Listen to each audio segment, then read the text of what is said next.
Hello friends, this is SP Singh and welcome to smarter everyday. तो different बात करेंगे pedagogy of physical science के super 100 MCQ से। और फिजिकल साइंस की पहले हमने 50-50 क्वेश्चंस की 2 क्लासेस करा दिए और आज 100 क्वेश्चंस इस क्लास में हम लोग कंप्लीट करने वाले हैं। एक से बढ़कर एक बहुत ही बेहतरीन क्वेश्चंस का कलेक्शन होगा और यहाँ से काफ़ी क्वेश्चंस, कई क्वेश्चंस आपको एग्जाम में आपके एज इट इज देखने को आपको मिल सकते हैं। ठीक है, तो क्लास में आज तक जो भी स्टूडेंट बना रहता है वो बहुत कुछ सीखने वाले हैं। तो चलिए फिर शुरू करते हैं और एक एक क्वेश्चन को डिस्कस करते हुए चलते हैं। देखिए, फर्स्ट क्वेश्चन आपके सामने है, निम्न में से क्या एक विज्ञान की प्रकृति के संदर्भ में सही नहीं है? विज्ञान की प्रकृति के संदर्भ में क्या सही नहीं है? विज्ञान हमेशा अस्थायी है, विज्ञान संदेहवाद को बढ़ावा देता है, विज्ञान एक ज्ञान की रचना की प्रक्रिया है, या विज्ञान की प्रकृति स्थिर है? तो विज्ञान की जो प्रकृति है वो स्थिर नहीं हो सकती, ना तो स्थिर है। ऑप्शन नंबर डी जो है वो विज्ञान की प्रकृति के संदर्भ में सही नहीं है। ठीक है, तो यहाँ पे ऑप्शन जो डी है आपका वो राइट हो जाएगा। इसी के साथ आगे बढ़ेंगे। नेक्स्ट क्वेश्चन कहता है, निम्नलिखित कथन में से कौन सा विज्ञान की प्रकृति का सबसे अच्छा वर्णन करता है?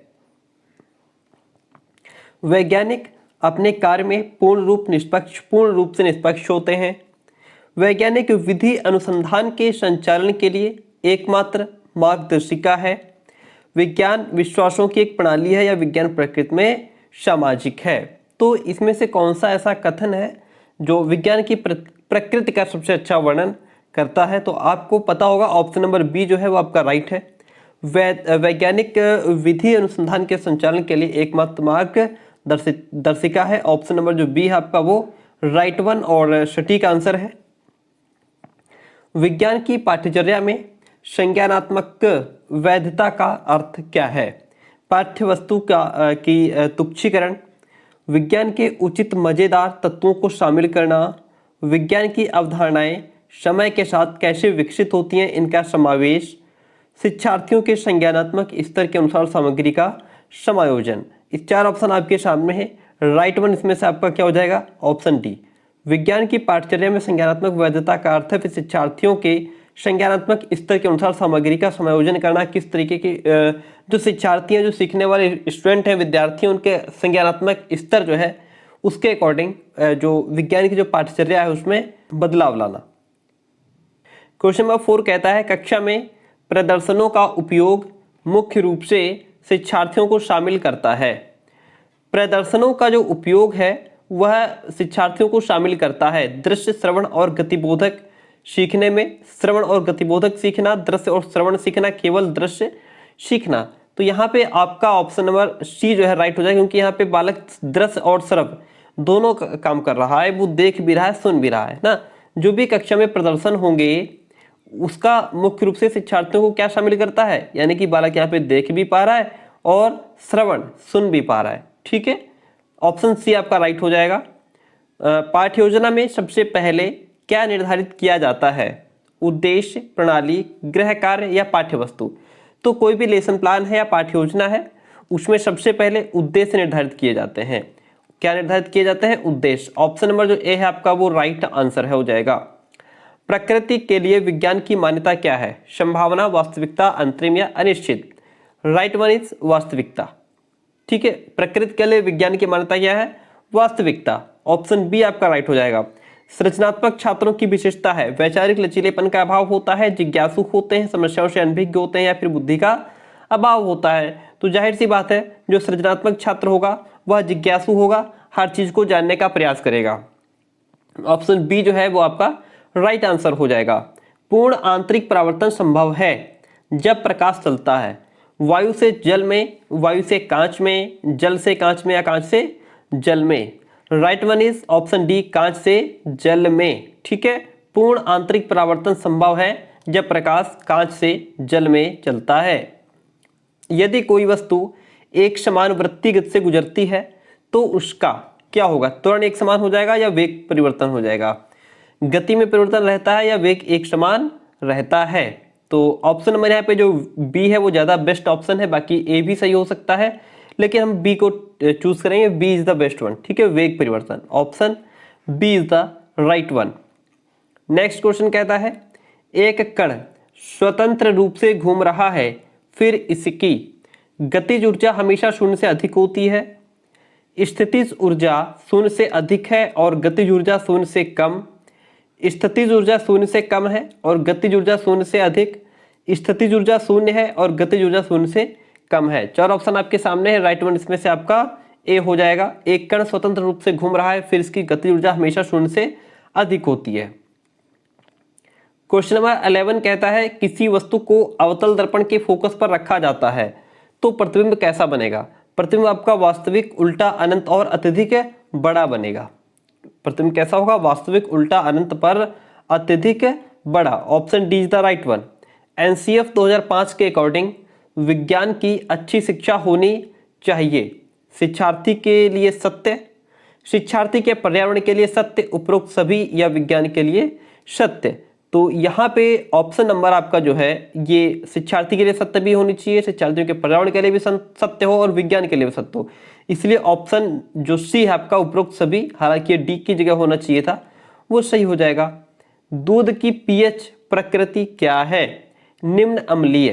क्या हो जाएगा? दूध की प्रकृति क्या है? पीएच प्रकृति निम्न अम्लीय। Option number A is the right one. घर्षण को बढ़ाया जा सकता है।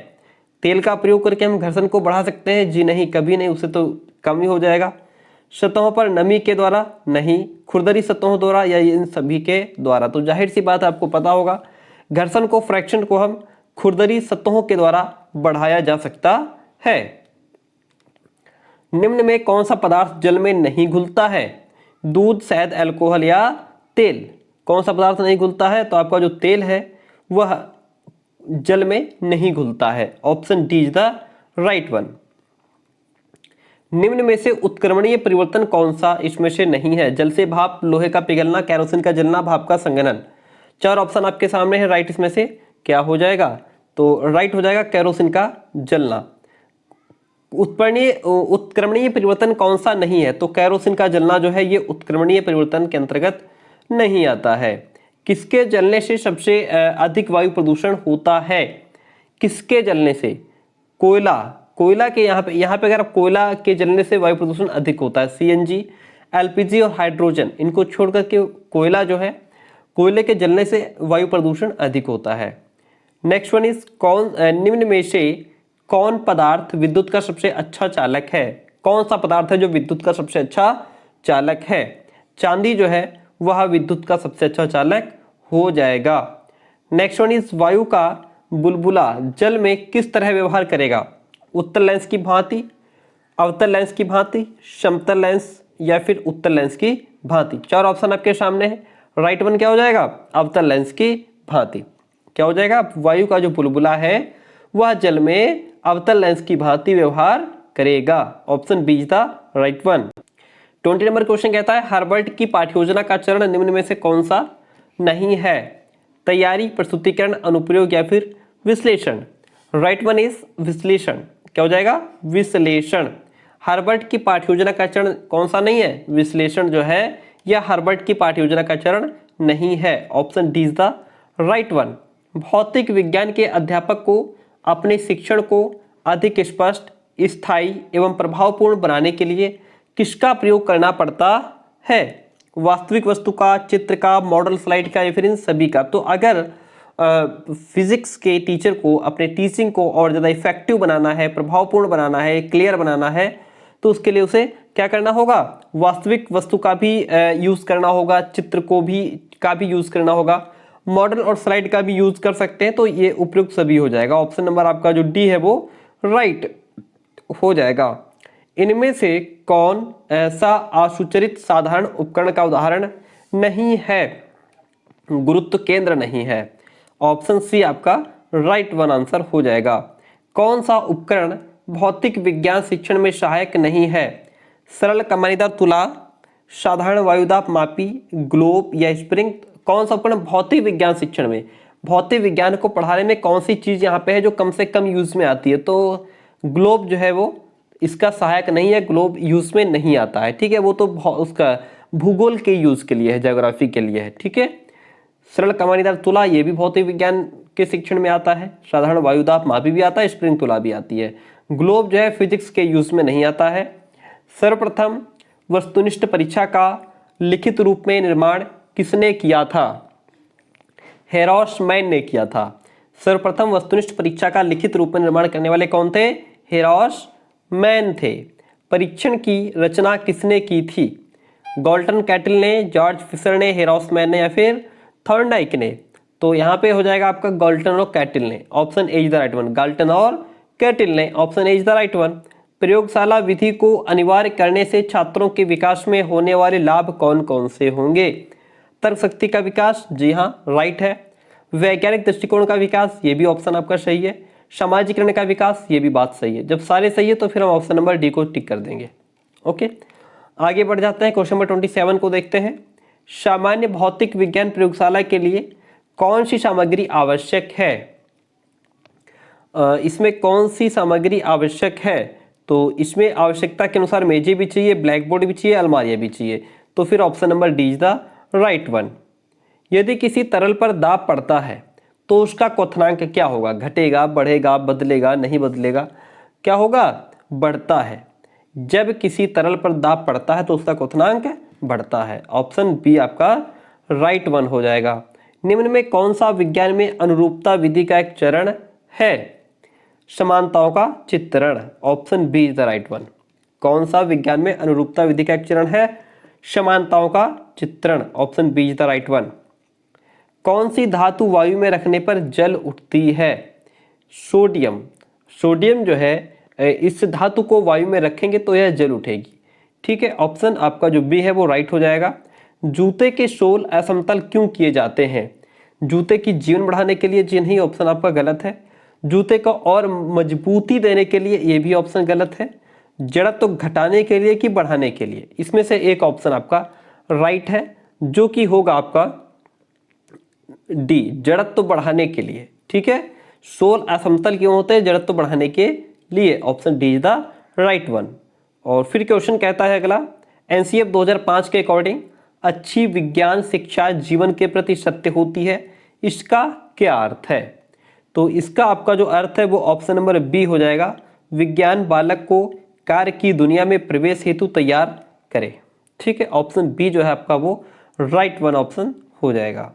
आगे बढ़ जाएंगे। विज्ञान के मूल्यांकन में सतत एवं समग्र मूल्यांकन का अर्थ क्या है? अधिक आवर्ती जांच एवं परीक्षा, अधिगम के आकलन हेतु सामान्य गतिविधियां और अभ्यास, विज्ञान के सभी पहलुओं का मूल्यांकन या अंतिम एवं रचनात्मक मूल्यांकन। चार ऑप्शन आपके सामने है।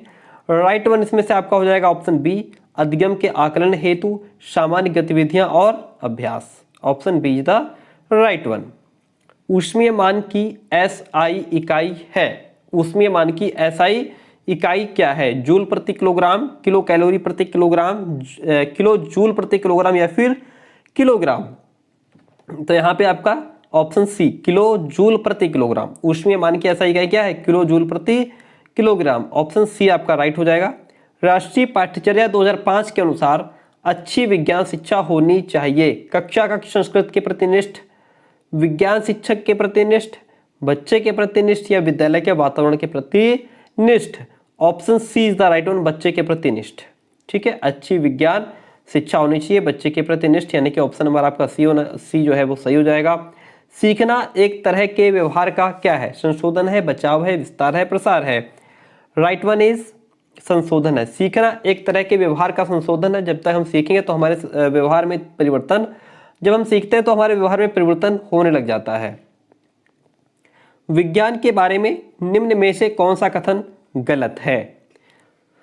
इसमें हमें गलत ढूंढना है। देखिए, विज्ञान अवधारणा और सिद्धांतों के गठन पर आधारित है, बात यहाँ पे ये सही है। विज्ञान अनुभव जन्य टिप्पणियों की संचय और अंतहीन श्रृंखला है, बात यहाँ पे ये भी सही है। विज्ञान ज्ञान प्राप्त करने और उसे परिभाषित करने की प्रक्रिया है, बात ये भी सही है।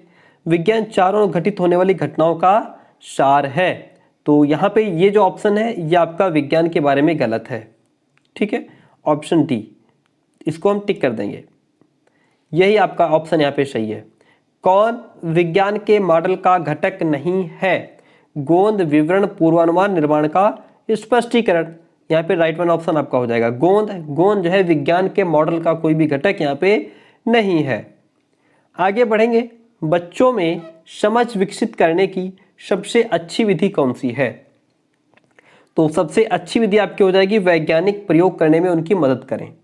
बच्चे में समझ विकसित करने की सबसे अच्छी विधि है कि वैज्ञानिक प्रयोग करने में उनकी मदद की जाए बच्चों की, तभी उनकी समझ विकसित हो सकती है। विज्ञान शिक्षण में उपचारात्मक शिक्षण का मुख्य उद्देश्य क्या है? छात्रों में अच्छी आदतें विकसित करना या छात्रों की गलतियों में सुधार करना, कुछ विशेष छात्रों की सीखने की कठिनाई को दूर करना, या उपरोक्त में से कोई नहीं। राइट वन ऑप्शन हो जाएगा आपका सी, कुछ विशेष छात्रों की सीखने की कठिनाई को दूर करना। ठीक है, चलिए आगे बात करते हैं। प्राथमिक स्तर पर विज्ञान शिक्षण का उद्देश्य क्या है? प्राथमिक स्तर पर विज्ञान शिक्षण का उद्देश्य हो जाएगा आपका ज्ञान, समझ और अनुप्रयोग। Option A is the right one. शैक्षणिक विज्ञान को कितने प्रकारों में वर्गीकृत किया गया है? यहाँ पे आपका 2 प्रकारों में वर्गीकृत किया गया है। Option D is the right one. विज्ञान में सीखने के रूप में मूल्यांकन का अर्थ क्या है? तो विज्ञान में सीखने के रूप में मूल्यांकन का जो अर्थ है वो आपका क्या हो जाएगा? आत्म मूल्यांकन। क्या हो जाएगा? आत्म मूल्यांकन, जिसको हम स्व मूल्यांकन भी कहते हैं। वैज्ञानिक विधि का पहला चरण क्या है? एक परिकल्पना का निर्माण, अवलोकन करना, एक प्रयोग का आयोजन, या प्रयोग के परिणाम की भविष्यवाणी करना। राइट वन ऑप्शन यहाँ पे आपका अवलोकन करना है। वैज्ञानिक विधि का पहला चरण है अवलोकन करना। वैज्ञानिक विधि का पहला चरण क्या है? अवलोकन करना। विज्ञान में प्रयोगशाला प्रयोग को डैश में वर्गीकृत करेंगे? श्रवण उपादान में, दृश्य उपादान में, गतिविधि उपादान में, या फिर दृश्य श्रव्य उपादान में। राइट वन ऑप्शन आपका हो जाएगा गतिविधि उपादान में। क्या हो जाएगा? गतिविधि उपादान में वर्गीकृत करेंगे। विज्ञान की विषय सामग्री किसी को डैश कौशल विकसित करने में सक्षम बनाती है? राइट वन इज समस्या समाधान। विज्ञान की विषय सामग्री किसी को भी समस्या समाधान कौशल विकसित करने में सक्षम बनाती है। Option B is the right one. विज्ञान में रचनात्मक मूल्यांकन क्यों महत्वपूर्ण है? विज्ञान में रचनात्मक मूल्यांकन क्यों महत्वपूर्ण है? क्योंकि यह नैदानिक है। Option C is the right one. निम्न में से क्या उच्च प्राथमिक स्तर पर विज्ञान शिक्षा का उद्देश्य नहीं होना चाहिए? क्या उच्च प्राथमिक स्तर पर विज्ञान शिक्षा का उद्देश्य नहीं होना चाहिए? तो बच्चों की प्राकृतिक जिज्ञासा का पोषण करना, ये तो होना चाहिए। जीवन के प्रति सहयोग और रुचि के मूल्यों का बढ़ाना, ये भी होना चाहिए। वैज्ञानिक स्वभाव का संवर्धन, बात ये भी सही है। और पाठ्यपुस्तक में दी गई अवधारणाओं की परिभाषा पर जोर देना, ये कोई बात यहाँ पे सटीक नहीं हुई। ऑप्शन डी आपका यहाँ पे गलत है, ये इसका उद्देश्य नहीं होना चाहिए। आगे बढ़ेंगे। कक्षा में विज्ञान पढ़ाने के लिए निम्नलिखित में से कौन सा उपागम पूरी तरह से शिक्षक केंद्रित है? तो इसमें आपका एक्सपोजिटरी ट्रांसमिशन उपागम जो है यह पूरी तरीके से शिक्षक केंद्रित है। Option C is the right one. विज्ञान के उद्देश्यों का निर्धारण किसके आधार पर किया जाता है? तो विज्ञान के उद्देश्यों का निर्धारण प्रयोगशीलता, समयबद्धता, उपयुक्तता, इन सभी के बेस पे किया जाता है। ऑप्शन डी आपका सही हो जाएगा। प्यारे दोस्तों 50 क्वेश्चंस रखते हैं। आगे के जो 50 क्वेश्चंस ये हम लोग नेक्स्ट क्लास में डिस्कस करेंगे। और ये जो पूरा PDF है ये पेड स्टूडेंट्स को पहले ही पहुंचाया जा चुका है। और अगर आप पेड लेना चाहते हैं तो आप हमें इस नंबर पर व्हाट्सअप करके जानकारी ले सकते हैं। ठीक है, तो बाकी 50 क्वेश्चंस नेक्स्ट क्लास में डिस्कस करेंगे।